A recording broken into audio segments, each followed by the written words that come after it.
Prece inicial. Obrigado, Mestre Jesus. Agradecemos por podermos estar aqui mais uma vez participando dos estudos da Tua mensagem, reforçada e esclarecida pelos Espíritos através de Allan Kardec. Pedimos que sejamos todos envolvidos pelas Tuas vibrações de amor e dos Espíritos responsáveis por esta tarefa, de forma a podermos aproveitar ao máximo as lições que nos serão trazidas durante esta palestra virtual. Que assim possa ser, a Deus.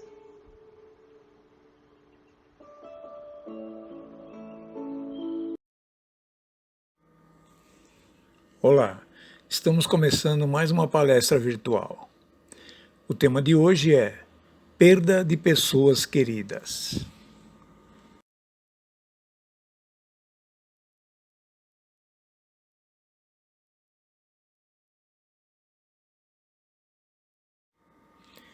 Vamos fazer algumas considerações iniciais sobre o nosso tema de hoje, perda de pessoas queridas. Qual é a visão espírita da morte?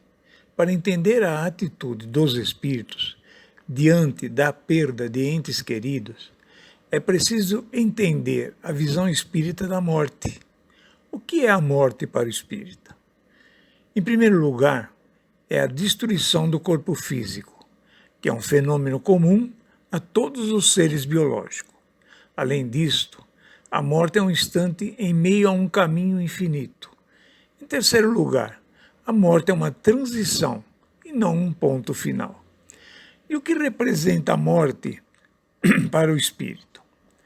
Há que se considerar também que o espírito está permanentemente em processo de crescimento e renovação, e a morte é a forma de forçar essa renovação, mudando ambientes e projetos da vida.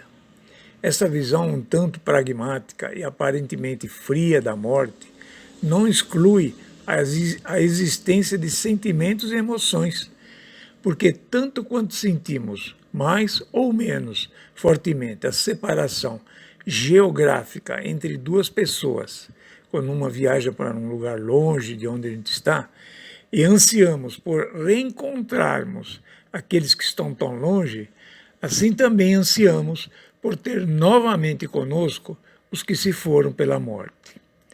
Ter saudades é natural, mesmo na vida física, há separações que são traumáticas, longas e às vezes definitivas. Na morte, então, a saudade, a vontade de ter outra vez aquele que se foi, é perfeitamente natural, compreensível, mas a certeza da retomada do afeto e de projetos comuns no futuro é profundamente consoladora e faz com que a esperança possa ser tranquila e confiante. Tudo isso a doutrina espírita nos traz e nos dá muita confiança no nosso futuro. Vamos agora, em seguida, colocar algumas perguntas que as pessoas geralmente nos fazem sobre quando há uma perda de uma pessoa querida, né? A primeira pergunta que nos colocam sempre é por que é tão doloroso ainda para nós o fenômeno da morte física, com a separação dos entes que amamos.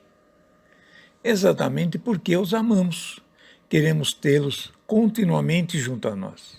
Isso não precisa de explicação, é natural. Vivemos em função dos outros. Tudo o que fazemos na vida tem como referência o outro. Se o outro que amamos se vai, como não sentir saudades? Como não sentir essa separação, não é isso?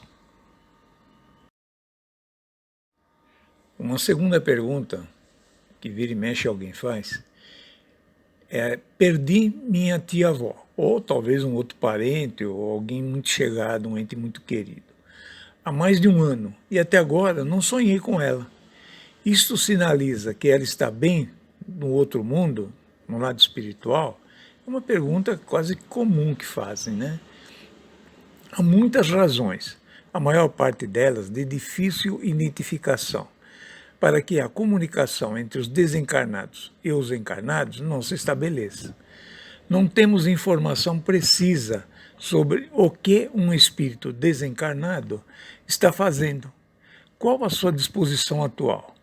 Quais os seus deveres atuais? Porque o modo pelo qual os espíritos veem os problemas não é o mesmo pelo qual nós os vemos. Sendo assim, não temos como avaliar, com certeza, uma situação desse tipo. Por outro lado, as nossas atividades fora do corpo, pelo sono, nem sempre ou quase nunca são registradas pelo nosso cérebro físico. Muitas vezes temos atividades durante o sono que não lembramos, mas que são registradas por outras pessoas, às vezes por mais de uma simultaneamente, o que constitui uma evidência de que realmente estávamos fora do corpo, realizando alguma tarefa. Nem sempre, como dissemos, o cérebro físico é capaz de transmitir as experiências vividas quando fora do corpo. Então não é impossível que você já tenha estado com a sua tia-avó, com o seu parente, ou seja, com quem for querido, sem que se lembre do que passou. Será que você já não acordou alguma vez com a sensação de ter estado com o seu parente sem ter sonhado especialmente, ou com uma sensação indefinível, com uma lembrança qualquer dela, desse amado, dessa pessoa querida? Na pergunta 3, nós temos: é lícito procurarmos o contato com entes que já partiram, já que a morte não é o fim? Perfeitamente, desde que a nossa atitude mental e as nossas emoções estejam equilibradas. Isso que é importante. Por outro lado, toda vez que tentamos o contato com o mundo espiritual, temos que ter certeza de que os meios de que dispomos, o ambiente, os médiuns, o centro espírita, enfim, todo aquele ambiente que nos envolve, sejam apropriados para a nossa intenção. De qualquer modo, temos que ser prudentes quando intentamos qualquer contato com o mundo espiritual. Nunca em casa. Sempre procurar fazer dentro de um centro espírita, que tem todo aquele ambiente, que tem toda aquela proteção. E mesmo que a nossa intenção seja boa, ou a nossa saudade muito grande, as leis da comunicação mediúnica continuem em vigência. Mas, de qualquer modo, se a misericórdia divina nos forneceu os meios de comunicação, é perfeitamente razoável buscarmos o contato com aqueles que nós amamos. Quem não anseia uma palavra do afeto que está longe, é profundamente consoladora esta certeza. Vamos agora à pergunta 4. O que diríamos às pessoas que buscam o centro espírita com profundo desejo de receberem uma mensagem de um ente querido que já partiu? Em primeiro lugar, estar avisado de que esse contato nem sempre é possível. Às vezes, passam-se meses ou anos antes de conseguirmos uma palavra ou uma mensagem. Nem os médiuns, nem os espíritos estão obrigados a nos dar resposta do que queremos. Se a misericórdia divina permitir, aí nós vamos receber. Recebemos como muitos que já receberam, por sinal.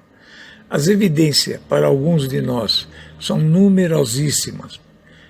Principalmente tudo aquilo que o Chico fez, né? Todas aquelas mensagens que o Chico recebeu de tanta gente do outro lado. Eu não tenho como negar o fato da sobrevivência pelo muito que já vivenciei ou já presenciei. Posso falar isso.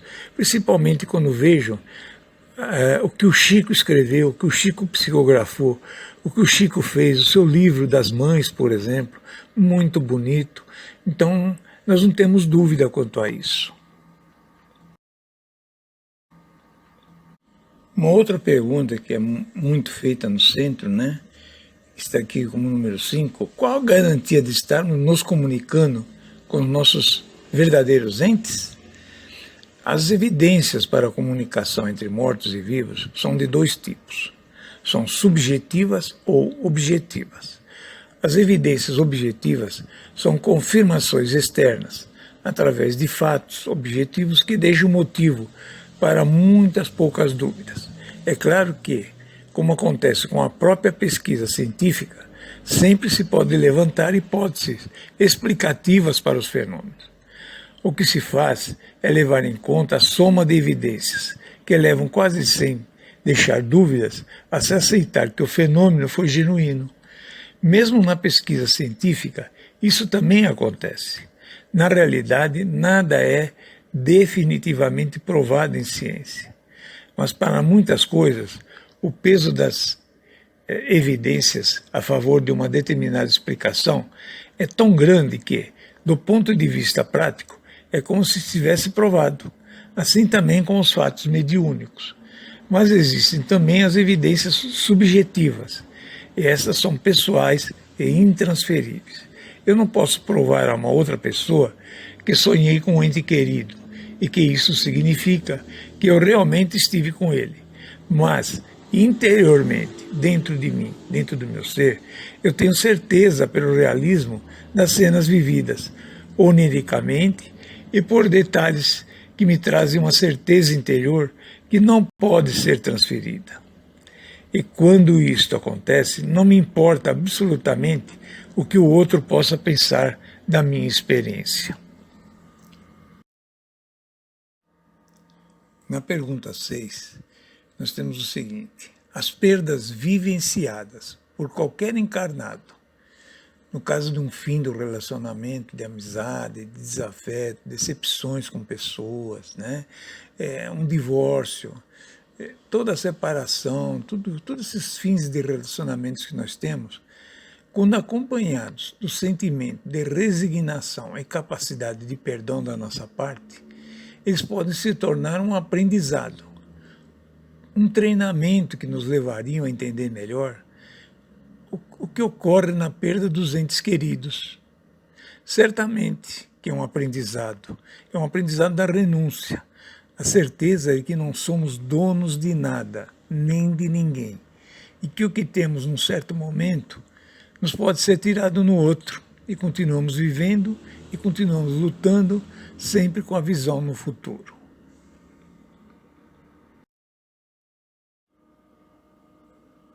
A pergunta 7 é: o ente desencarnado assiste seu velório? Assim sendo, qual sua postura diante da demonstração de dor dos entes encarnados que estão ao lado do caixão, por exemplo, né? Nem sempre ele assiste seu velório, nem sempre, tá? Vai depender do próprio espírito e da assistência por parte dos amigos espirituais nessa hora. Às vezes, o desencarnado ele não tem condições emocionais, ele está tão desarvorado com a morte que deve ser afastado do local. E é aí que entram os amigos espirituais, ajudando e afastando ele do local do enterro.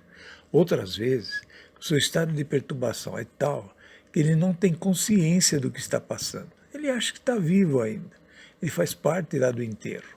Só que ele não imagina que é ele o desencarnado. Muitas vezes isso é possível, sim.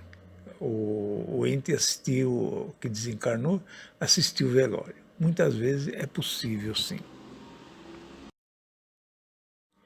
Já na pergunta 8, a vontade de ver o ente que se foi, a saudade, não atrai o espírito do parente querido desencarnado? Isso pode levar a uma obsessão? Depende do estado mental e emocional que acompanha essa vontade. Também depende das condições do espírito desencarnado. Mas não há perigo em pensarmos com saudade dos nossos afetos desencarnados. Podemos sim pensar neles com muita saudade. Isso é uma expressão do carinho e da afeição que une dois seres. Como proibir? Seria, no meu modo de ver, uma falha das leis divinas não deixar que nos lembremos com carinho daqueles que se foram, desde que essa lembrança, essa saudade, seja de modo simples e seja de modo amoroso, e não no modo de perda, de dor e coisas desse tipo, que faz com que aquela pessoa que desencarnou, aquele parente, possa estar sofrendo do outro lado também com isso. Na pergunta 9, tem muitas pessoas que nos perguntam, que gostariam de saber como é a situação de meus entes queridos. Porém, eu acho ousadia de minha parte procurar o centro para evocar os espíritos que desencarnaram. Como proceder, então? Como saber se eles estão bem ou melhor a fazer é ficar na dúvida, não é isso? Ou não? Ou não, né? Rezar. Pedir a Deus que lhe permita sentir o carinho de quem você gosta. Certamente não é proibido pelas leis divinas. Você pode sentir o carinho, amor, saudades, isso é normal. Com o tempo e a prática aprendemos a nos dirigirmos mentalmente àqueles de quem gostamos, sem forçar a barra para o lado deles para deixar eles desequilibrados. E as evidências subjetivas que lhe escolhermos desses contatos nos dão a certeza de que realmente estivemos com eles. Mas é preciso aprender a fazer as rogativas mentais com tranquilidade, confiança e a certeza da assistência espiritual de nossos guias, né? Peçamos a Jesus acima de tudo e esperamos com serenidade. Raramente, mas raramente mesmo, sonho com alguém da minha família que já foi embora. Me sinto culpado? Culpo minha falta de mediunidade ou seria sensibilidade?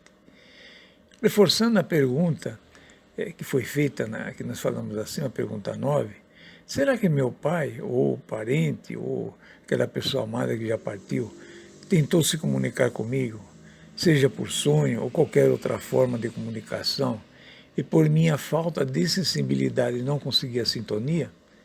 Não é preciso ter uma sensibilidade especial para recebermos ondas mentais provenientes de qualquer fonte. Estamos permanentemente absorvendo mensagens, propositais ou não, vindas de encarnados ou de desencarnados.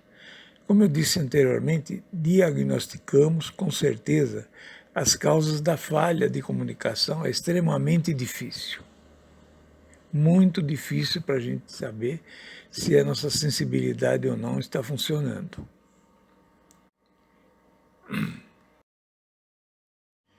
E para terminar, nós temos a pergunta 10. Que mensagem daria para as pessoas que perderam seus entes queridos e acredito que nunca mais irão encontrá-los? Que mensagem nós poderíamos passar, né? Para essas pessoas eu diria que Deus não cometeria essa maldade de separar definitivamente dois seres que se amam, né? Não teria isso aí, como algumas religiões falam, até inferno, em céu e coisas desse tipo, não. No Espiritismo nós entendemos que não há essa separação definitiva. A essência da vida é o outro. Por que Deus juntaria num breve tempo de uma existência duas criaturas que se sentem felizes de estar juntas e depois as separaria pela eternidade? A certeza da sobrevivência que a prática espírita garante às criaturas está acompanhada da certeza da reunião daqueles que se amam depois da perda do corpo físico. Esta é a maior consolação que poderíamos desejar. Mas não é só uma consolação piedosa, é uma certeza proveniente da vivência que aos poucos vai nos tornando mais seguros e menos propensos às crises de ansiedade e aflição que são tão comuns às pessoas hoje em dia. Temos certeza e sabemos, não apenas acreditamos, mas, como disse, temos certeza e acreditamos, né, que o outro lado existe, que os nossos entes queridos estão lá e num dia nós vamos encontrá-los e que a vida continua. Deus, como eu disse no começo, Deus não ia cometer essa maldade de separar de modo definitivo duas pessoas que se amam, né? Terminado a nossa palestra, nós vamos agora às orações finais e ao passe virtual.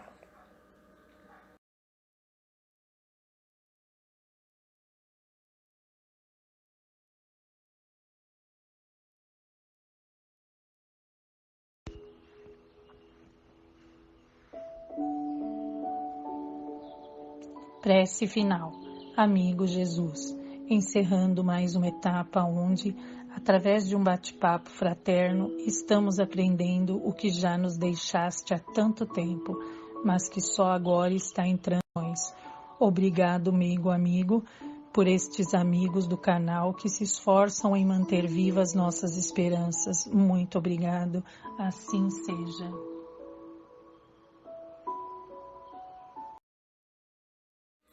Muito bem, pessoal. Nós agradecemos a sua participação em mais essa palestra virtual.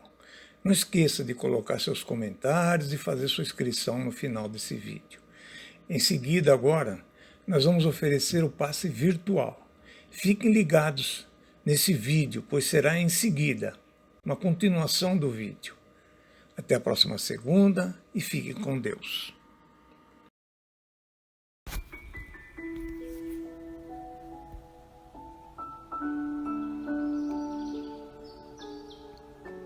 Eleve seu pensamento a Jesus com muita fé. Faça um recolhimento interior, afastando da mente todas as preocupações, fechando os olhos, relaxando e confiando em Jesus.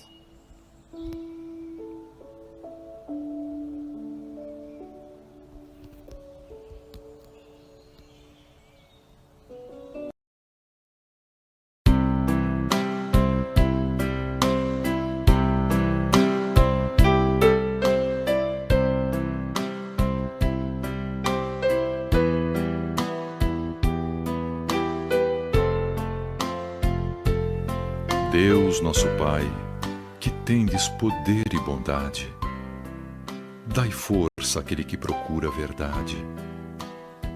Ponde no coração do homem a compaixão e a caridade. Deus, dai ao viajor a estrela guia, ao aflito a consolação, ao doente o repouso.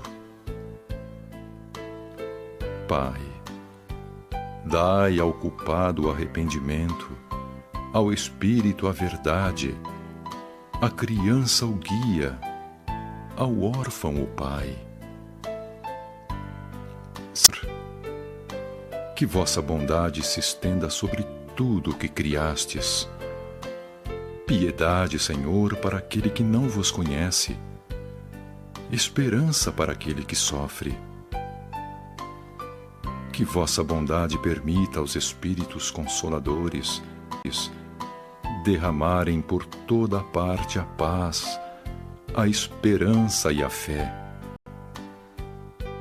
Deus, um raio, uma faísca do vosso amor pode abrasar a terra. Deixai-nos beber nas fontes fecundas e todas as lágrimas secarão. Todas as dores acalmar-se-ão. Um só coração, um só pensamento subirá até vós, como um grito de reconhecimento e amor. Como Moisés sobre a montanha, nós vos esperamos com os braços abertos. Ó poder, ó bondade, ó beleza, ó perfeição. E queremos de algum modo alçar a vossa misericórdia. Deus, dai-nos a força de ajudar o progresso a fim de subirmos até vós. Dai-nos a caridade pura, dai-nos a fé e a razão. Dai-nos a simplicidade que fará das nossas almas o espelho onde se refletirá a vossa imagem.